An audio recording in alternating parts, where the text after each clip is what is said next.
So I watched a video today by Trent Horn, who runs the YouTube show The Council of Trent, and I watched his critique of people calling for repealing the 19th Amendment. And one thing I want to say is this is going to be a critique of his arguments, and by proxy, the arguments of the Protestant pastor Dale Porridge. Trent does a very good job of dismantling the arguments of this pastor, because this pastor makes very weak arguments about conclusion without really stating a principle to them. And before I go into what I think Trent did wrong here, I do want to give him some compliments. I actually do like his content a lot. Trent has a lot of content on Catholic beliefs and broader ideas when it comes to Catholic beliefs. So please go subscribe to him. Go watch his stuff. Very good. This is just something that I needed to address because he does a very poor job at addressing the arguments against the 19th Amendment being repealed. So with that being said, let's get started.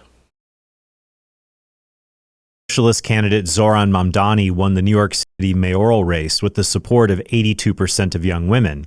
Some people on the right have talked about repealing the 19th Amendment that gives women the right to vote. They say this is the only way to restore goods like the true meaning of marriage and legal protection for the unborn. But in today's episode, I'll show why this kind of rhetoric has the opposite effect and will make it harder to push back against evils like sodomy and abortion. First, let's take a look at a common argument in favor of repealing the 19th Amendment. Here's Protestant pastor Dale Porridge in a clip that has been seen over 4 million times on X. Is it good that women can vote in America? I don't think so, and here's why. Nearly every legalized moral atrocity of the last 100 years was made possible by the female vote. Abortion and homosexuality would likely still be illegal if not for the female vote. Mass immigration and the welfare state rode on the backs of the female vote. Nearly every modern Democrat, including Obama and Biden, were elected because of the female vote. Even last night, the new Muslim New York City mayor Mamdani won specifically because of the female vote. However, many people who make this argument against women voting aren't consistent. So I'll just quickly address this is a terrible argument from Pastor Dale Porridge. Because what he's saying is, and Trent's going to elaborate further on this, is basically what he's saying is because the conclusions of the things that he's saying I don't like, therefore they're bad, and therefore repeal the 19th. This makes no sense because anyone can use this argument against you. Anyone could say the same exact thing and be logically coherent in your worldview. They can say, well, actually I think being pro-life, being anti-immigration, these are all moral wrongs, and therefore you can't vote. Don't know why he doesn't know this. Trent's going to cover it, and this is where I actually compliment Trent. He does do a good job of dismantling this argument because frankly, it's a terrible argument. African Americans are much more likely than women to vote for pro-abortion liberal politicians. The racial gap is way more prevalent than the gender gap in elections. So by that logic, should we repeal the 15th Amendment and only allow whites to vote? Now, there are anonymous online accounts who would say yes, but who cares what anonymous trolls think? What's more interesting are people like Dale Porridge or Joel Webbin who publicly say we should repeal the 19th Amendment. So I messaged them the following question. Since people under the age of 40 and African Americans support liberal pro-abortion politicians at higher rates than women, do you support repealing the 15th and 26th Amendments to eliminate their right to vote? This is smart because this is the logical entailment of that argument. This is absolutely correct. Webbin didn't reply to me, but Porridge answered my question and said this. Men of every color should have the right to vote and represent their household within a republic. So he didn't support repealing the 15th Amendment. When it comes to age, Porridge said this. As for the 26th Amendment, I believe age alone is a poor standard for determining voting eligibility. A wiser approach would consider factors such as marital status, children, land ownership, education, years as an American citizen, and ideally religious affiliation. So unless you're willing to be a full-blown racist who denies black people the right to vote, you can't consistently say that women should be denied the right to vote simply because in the past few decades their demographic tends to vote for liberal policies. You need an argument based on applied principles, not an argument from estimated outcomes to show women should not be allowed to vote. I cover some of those arguments in a previous episode I'll link to below, including the claim that men risk more for society in dangerous jobs, and so only they should be allowed to vote. But this doesn't explain why men with cushy jobs should still get the right to vote, or why women who take on bodily risks like giving birth shouldn't be allowed to vote when they're the ones who allow society to perpetuate over time at all. I don't know who makes this argument about repealing the 19th based off of danger, or voluntary danger level that they undergo, like taking on dangerous tasks. I haven't heard that specifically. If people are making that argument, it's a stupid argument as well, and Trent's smart to point that out, that argument makes that. So I'm going to agree here before I get into the harsher criticism I have of this. When it comes to arguments I didn't cover in that episode, Andrew Wilson has claimed feminism is incoherent when it says rights don't really exist and that women have the right to vote. Here's how he put it on the Whatever podcast back in May. Force doctrine is a doctrine which I came up with, which tries to describe a phenomenon which you yourself are going to have to concede is true. That half of the world right now, if men decide to, they can basically exterminate every single woman inside of their nations, and there's not a damn thing women can do about it. And because of this force doctrine application, women's rights all come from men, not inherently from themselves. Therefore, feminism is a lie. Complete lie. That's force doctrine. And just to be clear, Wilson is not saying he endorses men annihilating women. He's making an internal critique of feminism. His argument is that if we don't have inherent rights, then rights come from the state. Specifically, they come from the men who protect the state in law enforcement and the military.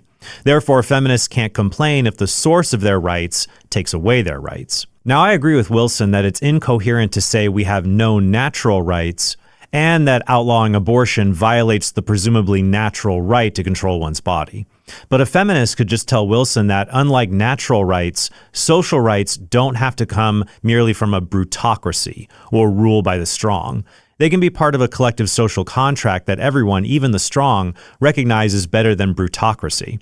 For example, in a true brutocracy, the rights of the weak come from the will of the strong, regardless of sex. In such a society, the rights of physically weaker men, like the elderly, the disabled, or even men who aren't in the top tier of strength and can't open a random pickle jar, like Wilson, their rights would come from stronger men who can do things like open a random pickle jar.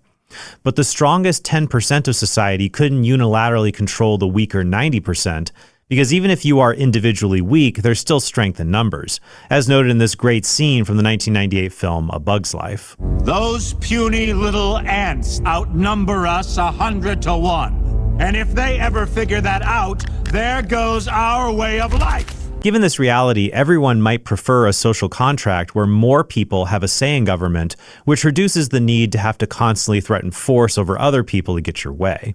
So neither the argument from So this is where Trent fails spectacularly on force doctrine and what that means. Trent basically argues that at any point, the collective could rise up against these strong men. So basically the argument that Andrew Wilson, men own the monopoly on power and the enforcement of laws, the enforcement of basically everything. With that being said, that means that any kind of rights that women have are at the benevolency of men, because at any point in time, the men could collectivize and remove those rights. Where Trent fails on this argument is he's assuming, the first thing he's doing is assuming it's just an internal critique of feminism. Although it can be applied as an internal critique of feminism, it's not just that. It is a descriptor without a prescription. He's basically saying, well, this descriptor he's not even saying it's a descriptor. He's saying this internal critique doesn't apply because at some point other people could collectivize and those rights. But this isn't a prescription, so this isn't even an argument against repealing the 19th Amendment or keeping the 19th Amendment.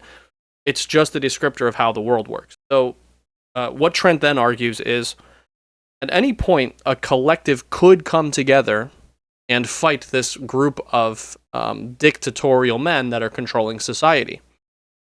Well, if you're aware of this argument, you know what the next step of that argument is. Well, wouldn't that just be other men fighting on behalf of the women for the rights, or on behalf of the society for the rights? So it would still be men fighting men to give rights to everyone else. This still means that force doctrine applies.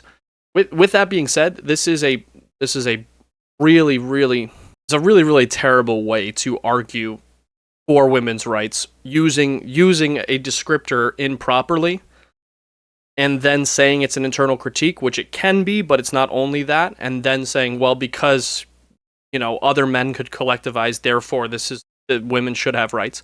Trent makes an absolutely a fool of himself on this argument. I will present a better argument for repealing the 19th Amendment, and it comes in a conflict of interest. Doesn't mean that it's an opinion I hold. It's just an argument that I've heard presented or could possibly present in hopefully the best light. But basically here he says all the men will eventually collectivize to help out even the weaker men to fight off these stronger dictatorial men, and then they would then become the rights givers of the society because the women would have then just appealed to them. Completely nonsense. Bad voting outcomes, nor the internal critique argument show women shouldn't be allowed the right to vote. What about a more principled argument? See, he even says there that that the internal critique argument doesn't show that women shouldn't have the right to vote. The Force Doctrine description is not a prescriptor that women shouldn't have the right to vote. It's just a descriptor of how the world works. So what Trent here is doing, and he's doing it a very poor job of it, is attempting to build this thing up as a prescriptor and then take down that prescriptor. It's not a prescriptor. Some who advocate for Christian nationalism say women shouldn't vote because there is a natural order where only households can vote, and households are represented by husbands and fathers. Well, the Bible doesn't have a teaching on voting rights, since those are a recent part of history. Likewise, the Catholic Church was originally wary of voting at all, be it for men or women, since male voting is also a recent phenomenon in human history. But once women gained the right to vote, this was something the Church supported, as can be seen in Pope Pius XII, who said in 1945 that it is a strict obligation on all entitled men and women to take part in elections. Simple counter-argument. People don't care what the Pope thinks. Household voting would be something you'd have to support with a prudential argument. It's not something from... Anyway, I'll stop there and go into a more compelling argument, because he's about to make another argument, because this pastor, and I'm criticizing this pastor too, this Dale Porridge guy. I don't know who he is. I don't follow him. Makes another argument about scamming, and women are more vulnerable to scamming. Again, that's even if that description is true, that doesn't really prescribe anything. That doesn't mean that women shouldn't be able to vote because they could be scammed. Like, politicians scam people all the time. That's ridiculous. But let's go into a much more fine-tuned argument for the 19th, because there is one, and Trent doesn't actually address it or doesn't look at it this way. So he makes a plea at the end of this to please all Christian nationalists, please stop repeating these things about the 19th. About repealing the 19th, but he doesn't tackle the biggest argument, which I'll lay out like this. Men and women have different roles in society. Men, because they're physically fit and they're stronger, going along with Force Doctrine, and partake in military action, so therefore they get drafted. In times of crisis, they get drafted, and it's not often, but every man that lives in the country, has a social security card, is legally compelled to be a part of the draft. If that's the case, and it is the case, then women can vote for politicians who would send the men to war, or could vote for their representatives that would send the men to war, a war in which they would not have to physically partake in. So that creates a conflict of interest where the women can vote for men to die. That's the most compelling argument that you can make when it comes to repealing the 19th Amendment, because it's a description of a reality. It's not prescribing something. It's saying, here you go. Here's a statement of fact that's true. You can't send women to war because, sorry if you haven't heard this before, or I'm sorry if this is the first time you're hearing it, women would lose wars. And if you have the ability to enlist all the other men to go to war, then you create a conflict of interest in that voting block. That voting block has a particular privilege over the men. I would like to see a more compelling argument coming from the right and the left against this. I haven't thought of one yet. I don't know if there is a specific argument against that. But to make a YouTube video about Christian nationalists and them wanting to repeal the 19th Amendment, but not addressing the most powerful argument, is a very bad move. this gives way more credit to the other side. It gives way more credit to people who are against you, because it shows that you can't even manage your own side's arguments. Church authority. Partridge tries to support this argument by saying men must lead because women are more susceptible to making bad decisions. Because this is about women the scamming. Are twice as likely to men to be seduced into an affair. They are 26% more likely to be financially scammed online. They are who supported Partridge's video online would be unable to vote under his ideal system of government. But here's my bigger concern. How do you convince 50% of the population, or probably 80 to 90% under Partridge's plan, to vote to give up their right to vote? Partridge says, if we can overturn Roe v. Wade, we can repeal the 19th Amendment. But while over 200 Supreme Court cases have been overturned in history, only one constitutional amendment has ever been repealed, specifically the... So Trent's making an argument now of the pragmatic argument to this, which is it would be super hard to get all the women to vote, to take away their own voting rights, which is true, but that doesn't compete with force doctrine. That would be the descriptor of force doctrine.